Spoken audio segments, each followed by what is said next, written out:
Well, it's kind of amazing what happens over the years, and the Johnny Appleseed Metropolitan Park District is finding that out. Joining me today, Executive Director Tyler Black. And when you look back at like the past 8 years at the projects you guys have accomplished, and you're kind of like, whoa, a lot has happened, right? Yeah, when you're in it, you just don't think about it at the time, but it's one of those things that you put it down on paper and you see, and it's one of those, it's like, oh, there was a lot that happened in the past 8 years. So. And you're kind of looking back a little bit because you asked for the community survey and you guys are working on your strategic plan, so you kind of have to look at what you did to go to look in the future, right? Right, because there were things that were added that need taken care of. There were things that we've had for a while that were upgraded, maybe not all of them, like playgrounds or restrooms, that kind of thing, but just really looking towards, okay, what's next, what have we done, and then how can we keep getting better?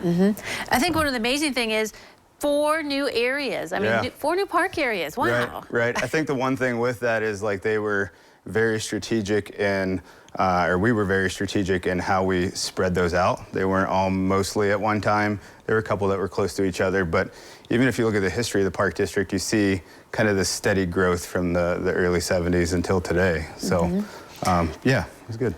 All right, and you mentioned playgrounds and restrooms. I mean, that seems like that's some of the stuff that people really want, and you guys have accomplished some of that, replacement projects. Yeah, we've had 4 playgrounds that we replaced in the last 8 years, which is pretty big, and my family loves it. I know other families love it. Right, exactly. You need those kind of playgrounds. Yeah, exactly. And then if you're playing, you got, kids got to go to the bathroom. People love flush restrooms, so we were able to get 3 of those replaced and got rid of 3 of our older restrooms at the time. And we've added a couple with the addition of some of the parks. So. And part of the parks is you want to go have picnics and use shelter houses and stuff like that. And you guys have worked on that kind of stuff too. Yeah, we look at the parks that we've had for a while, like Kendrick Woods, Heritage Park, Teddy Bear Park. Some of those shelters are showing their age a little bit. They're still in really good shape, but they're just showing their age. And I think from a maintenance standpoint, we've really focused on, okay, how can we maintain these in a way that's effective, but is also appealing to people when they come and reserve those shelters or they sit there for a picnic. So, sure, yeah. And I think during the pandemic, everyone was encouraged to go outside, and so they wanted to find trails and stuff like that. And you guys have worked on some, right? Made some improvements? Yeah, we have. So we added, along the Miami and Erie Canal out between Spencerville and Delphus, we added 8 miles between those 2 cities and village. We also added some loop trails within the parks. We've added some trails to parks that we've acquired over that time, and not just those trails, but interactive things to do on those trails. Right. So we've added some interpretive signage for people to kind of go out. If you're not able to make it to a program, maybe you take your own time and you learn about nature, the things that you're looking at your own pace. So. Is this the kind of stuff you asked for the community survey? What kind of stuff did you find that they want? Did they want more trails, or? Yeah.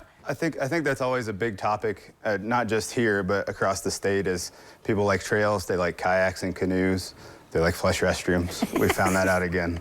And I think those are the things that we're going to focus on the next 8 to 10 years with that strategic plan.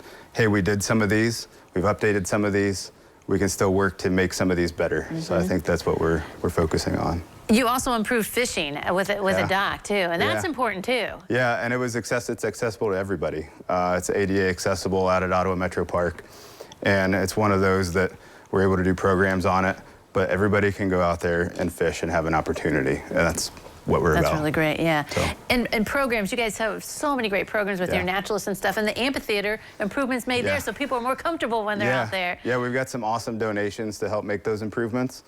We just recently replaced the seating there, so there's some backs now. So if you're sitting there at an amphitheater show, you can actually lean back and kind of relax. There's some shade structure that we put in, and just some really good upgrades there from an overall use standpoint. And you might be seeing, almost out of time, but real quick, might be seeing the naturalist in the Beetle thing, right? Yeah, Beetle. The Beetle vehicle. All right, very good. A new administrative office, just wonderful things. There's a lot of stuff. Thank you, Tyler, for coming today. Thanks for having me. All right, don't go away. We'll take a look at the weather forecast next.